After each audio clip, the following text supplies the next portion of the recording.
Méditons avec le pasteur Ertis, samedi le 29 août 2020. Nous méditons selon le programme de la Ligue pour la lecture de la Bible et nous utilisons le lecteur de la Bible qui a prévu le psaume 120. Le psaume 120 n'est pas très long, il n'a que 7 versets et il s'agit d'une prière, d'un cri pour être délivré des lèvres mensongères. Pour approfondir cette méditation, le lecteur a prévu quelques questions. La première, c'est: est-ce que ce passage m'apprend quelque chose sur Dieu le Père, Dieu le Fils ou Dieu le Saint-Esprit? Une autre question, c'est: quel verset m'interpelle le plus? Ce verset vous permettra de partager la parole de Dieu avec votre entourage. Quel verset m'interpelle le plus? La dernière question: pour ma prière, y a-t-il quelque chose que Dieu me montre dont j'ai à me repentir, auquel croire et obéir, pour lesquels le remercier et le louer, pour lesquels lui formuler ma demande? Cette question aura sa réponse à la fin de la méditation. La question vous donne des orientations, des pistes de prière pour que vous puissiez bien prier. Le verset de la semaine. Le verset de la semaine, c'est un verset ou un ensemble de versets que le lecteur nous propose pour que nous puissions les mémoriser en une semaine. Et pour cette semaine qui s'achève, je pense que vous l'avez déjà mémorisé, c'est le psaume 118, verset 7, qui dit: l'Éternel est mon secours. Je me réjouis à la vue de mes ennemis. Psaume 118, verset 7. Notre adresse: www.églisedoxadeo.com. Sur Facebook, Doxadeo Lushi. Lushi, c'est L-S-H-I. Sur Twitter et YouTube, c'est Doxadeo Lubumbashi. Nous allons prier. Père Tout-Puissant, Éternel des armées, nous bénissons ton nom parce que tu es bon pour nous. Tu es notre secours, tu es notre refuge, tu es notre rempart et tu es aussi notre force et notre secret. Nous avons besoin de toi en ce moment pour que tu nous enseignes au nom de Jésus-Christ. Amen. Shalom, shalom, bon week-end, que Dieu vous bénisse. Nous allons commencer notre méditation par le premier verset qui dit ceci: chant de pèlerinage. Et dans d'autres Bibles, on parle de chant de montée. Qu'est-ce qu'un chant de montée? Ce sont les psaumes, à partir du psaume 120 jusqu'au psaume 134. Cet ensemble de psaumes-là sont appelés les chants de montée. C'était des chants que les pèlerins chantaient quand ils allaient à Jérusalem. Jérusalem est sur une colline et surtout le temple était situé sur une colline. Et quand les pèlerins montaient au temple pour aller prier, ils disaient toujours « ils montaient », d'où l'appellation des chants de montée. Alors ici, nous avons le psalmiste. Qu'est-ce que le psalmiste veut? Il dit ceci: quand j'étais dans les malheurs, j'ai crié vers le Seigneur et il m'a répondu. Alors, une grande question que nous avons maintenant, c'est celle de savoir, quand vous êtes malheureux, est-ce que vous courez tout droit chez l'oncle? Est-ce que vous courez tout droit chez le grand-père? Est-ce que vous courez chez la tantine? Est-ce que vous courez chez le grand frère ou la grande sœur ou le beau-frère ou la belle-sœur? Mais ici, nous avons un bel exemple à suivre, l'exemple que le psalmiste nous donne. Il est dans les malheurs. Il était dans les malheurs et il a choisi la bonne adresse, là où il aura le secours. Et non seulement il aura le secours, ici, le secours peut être multiplié.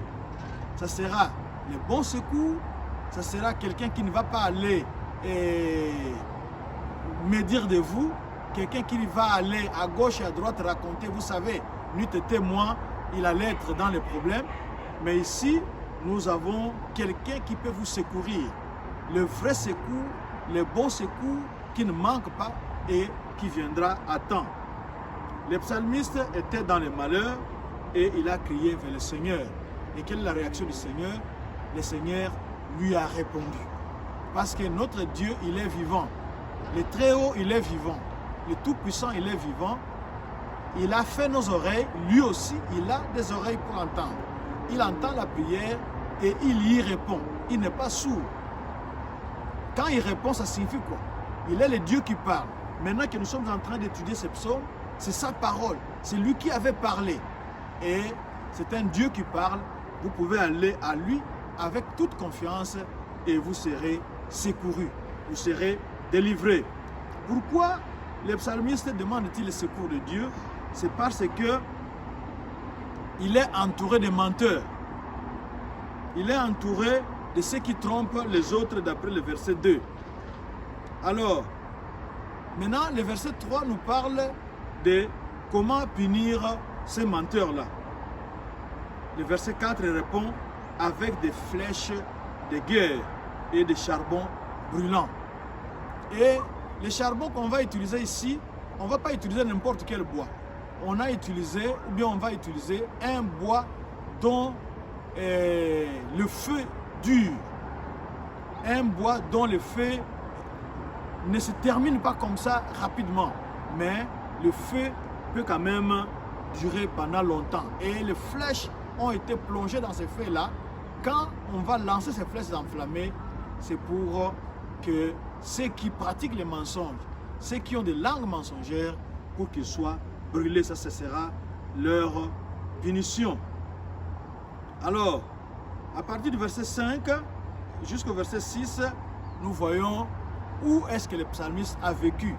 Il a vécu parmi des païens. Il a vécu parmi ceux qui mentent. Il a vécu, nous connaissons tous Jean 8,44, le père du mensonge. Ici, nous avons ses fils. C'est là que le psalmiste avait vécu. Il a vécu parmi des gens qui mentent, des gens qui sont cruels. Et quand lui, le psalmiste, leur parle de paix, Jérusalem, c'est la ville de paix, et il parle de guerre. Et la guerre ici, parce que le psaume ici, certains disent que c'était un psaume qui faisait allusion à la captivité de Babylone. Babylone, c'était la ville de la guerre, tandis que Jérusalem, c'était la ville de la paix. C'est pour cela que lui, en tant qu'enfant de Dieu, il parle de paix, il amène la paix, il recherche la paix avec les autres pour qu'il soit réellement enfant de Dieu. Mais les enfants de l'ennemi, les enfants de Satan, et ils ne cherchent pas la paix, mais et ils parlent toujours de guerre, et ils parlent toujours de vengeance, et ils parlent toujours de bataille.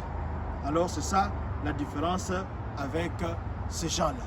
Mais le seul recours possible pour le psalmiste, c'était de recourir à son Dieu. Vous, en tant qu'enfant de Dieu, vous qui avez écouté cette parole, vous pouvez aussi recourir tout droit à Dieu et il va vous secourir. Je ne connais pas votre problème maintenant. Lui, il le connaît, mais nous pouvons aller à lui, comme le psalmiste, crier à lui, lui parler, lui exposer notre problème, parce qu'il ne va pas nous décevoir. C'est lui qui a la solution et la vraie solution. Prions. Yahweh, toi tu es le Dieu qui n'a pas changé. Toi tu es le Dieu qui est toujours derrière ta parole pour l'accomplir. Je viens avec mon frère, je viens avec ma soeur, avec son problème. Tu le connais très bien. Il est en train de l'exprimer maintenant. Comme le psalmiste, nous te l'amenons, toi le Dieu des délivrances. Merci de nous écouter et merci surtout de nous répondre et de nous répondre favorablement. Que la gloire te revienne au nom de Jésus-Christ. Amen. Voici notre adresse www.églisedoxadeo.com, sur Facebook Doxadeo Lubumbashi, sur Twitter et YouTube Doxadeo Lubumbashi. Que Dieu vous bénisse. Passez un excellent week-end.